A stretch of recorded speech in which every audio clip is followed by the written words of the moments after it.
There are many things that make Outlaw Star good, so the first reason is because of the attention to detail it shows with its world and universe building that plays a hand in the show's story. So, to fill you in, at the beginning of the episodes there is a narrator that tells you about some details of the universe. For example, in one episode they explain the backstory of a prison that Gene Starland finds himself in, and in another they explain the alien species that populate the universe. So why is this such a great thing? Well, for one, you just know more about the world and how, outside of this story, it's a living, breathing universe teeming with life and a variety of planets with their own cultures. But the best thing about it is that it is truly useful knowledge almost 100% of the time. If someone is watching this series and skips the opening, which is a no-no for Outlaw Star, they would be missing out on a small piece of it, but an integral piece of this story. And not only that, some things just don't make sense at all without it. So if you think you will skip these openings, just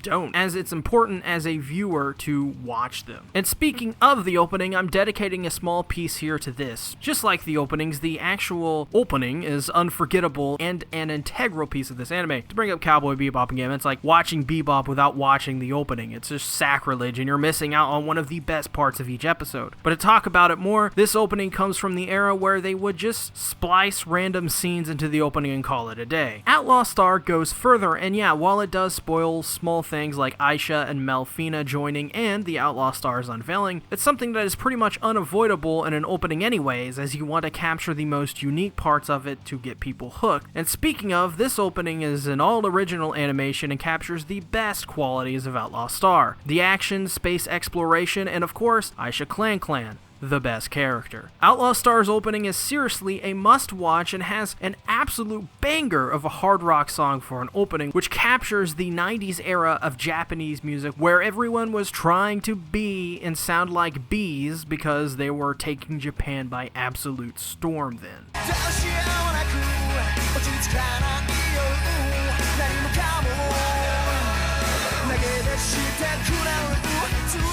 If you're a viewer nowadays, you may not relate to this, but back when the show was airing, this series was heavily censored and wouldn't even allow episode 23, one of the funniest and most genuinely entertaining episodes of the series, to be broadcasted due to its sexual themes and fan service, which included nudity from one of the characters, Aisha Clan. And when it aired in America, Cartoon Network themselves made edits to the series, like adding clothes to Melfina in her briefcase and other characters, even going as far to tone down the character Fred Luo, as he is a notable gay character in the series. But Sean Atkins, who worked on the series, said that Cartoon Network tried to do it in a way which did not tarnish the original series. Of course, the series is easily available on Blu-ray and DVD uncensored now, so you get to enjoy all of episode 23, and yes, we know you perked up hearing the thing about Aisha. It's completely uncensored now. I see. You came all the way here just to sneak a peek at Aisha in her birthday suit, huh? No, you're wrong. I didn't come here for the...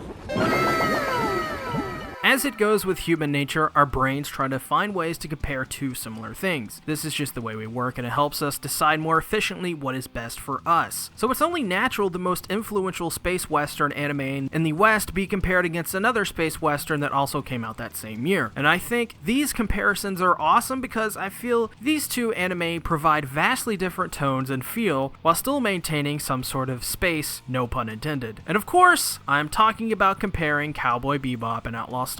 There are people who dislike Cowboy Bebop but still want something like it, and that answer is Outlaw Star. Outlaw Star provides an eclectic cast of characters that are entertaining and go more into the realm of what makes an anime than what makes Cowboy Bebop more of a western. In other words, Outlaw Star is the true anime form of Cowboy Bebop. Looking for a character like Spike Spiegel but with a little bit more color, personality, and maybe a little bit more unpredictability? Well, you have Gene Starland. Do you want a character with as much mystique and backstory as Faye Valentine, but maybe a little bit different, more innocent kind of take on the character? Well, there you have Melfina.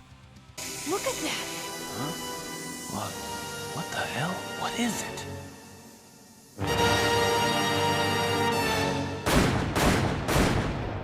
But also beware, Outlaw Star isn't the same quality as Bebop. There are aspects of both that have aged well, but Outlaw Star takes the brunt of this one. It simply just does not look as good as Cowboy Bebop, and that's to be expected. Of course, a video about Outlaw Star just wouldn't be complete without mentioning the best thing about Outlaw Star, the characters, more specifically Aisha Clan, which we'll talk more about later. But there is so much to be said about the characters. First off, let's talk about the supporting characters, and the ones you may have forgotten about. The first being Fred Luo, who I really enjoyed in this series, as he served a purpose to the storyline other than just padding out the characters so that every one of them isn't female. He had his issues, but what I love so much about him is his attitude, as one second he can be buddy-buddy, but then another second he is a businessman who can be deadly serious. Another awesome supporting character is Hilda, who really serves to get Jean back in space and working again. She's awesome because while she isn't in the show for very long, she has an overlasting impact on the show. I'm not going to tell you what that is, you'll just have to figure it out by watching yourself. And these characters are set apart by their distinct visual appearances and as well the awesome backstory they usually have. Fred Luo is a good supporting character because, like I said, he serves his purpose, and it was a good purpose, but the scenes he is in show off his charisma, and that's what makes him much more memorable. As for Hilda, she's pure badassness, who has one of the best scenes in the early part of the series. She's the kind of character who just from seeing her, you know she's not like most girls. Rachel is purely a fictitious name. The part about me needing a bodyguard, however, is real. Okay, so your real name is Hilda.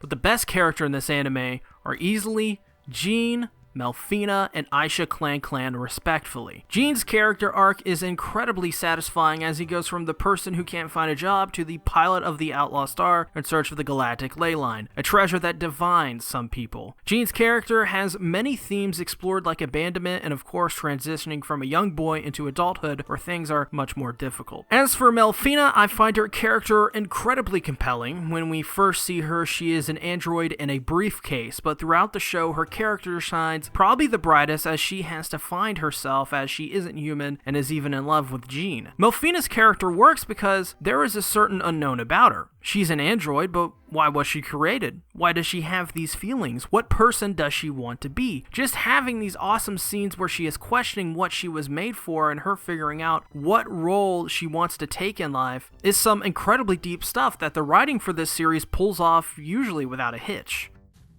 Well, shall I sleep here tonight? Yeah, okay. Sleep with you? Yeah, no, use that bit, all right? Okay. But finally, the main attraction, the main event of the evening, and could just as easily be the best reason to watch Outlaw Star. Aisha Clan, everyone. I can't believe you fooled them with that costume, Aisha. Will you stop calling me Aisha? I tell you, I'm the real fire cat. You done? No, you didn't. So, why do I like Aisha Clan? Well, to put it simply, she's the funniest character of this series. The series could be carried by Aisha with just how much charisma her character has, and it's no secret as she has earned her reputation throughout the fandom as such. I mean, even her English voice actor is one reason to watch the dub, and really it doesn't hold up outside the performances for Aisha. Hell, one of the top search results if you type in Aisha is people wanting to know her voice actress. And by the way, the episode dedicated to Aisha is also one of the funniest, best episodes of the series. This character is one of the reasons I love Outlaw Star so much, so enjoy a short montage of her best bits. That a girl! I'm gonna dominate this tournament and restore the respect of the Katao. Hey! Pipe down in there, will ya? Have no fear, just leave everything to Aisha. I've already got a million ideas how I'm gonna spend the prize money. Can't you get this thing to go any faster, Jean? This girl is ready to rumble! Why not? What do you mean I can't enter?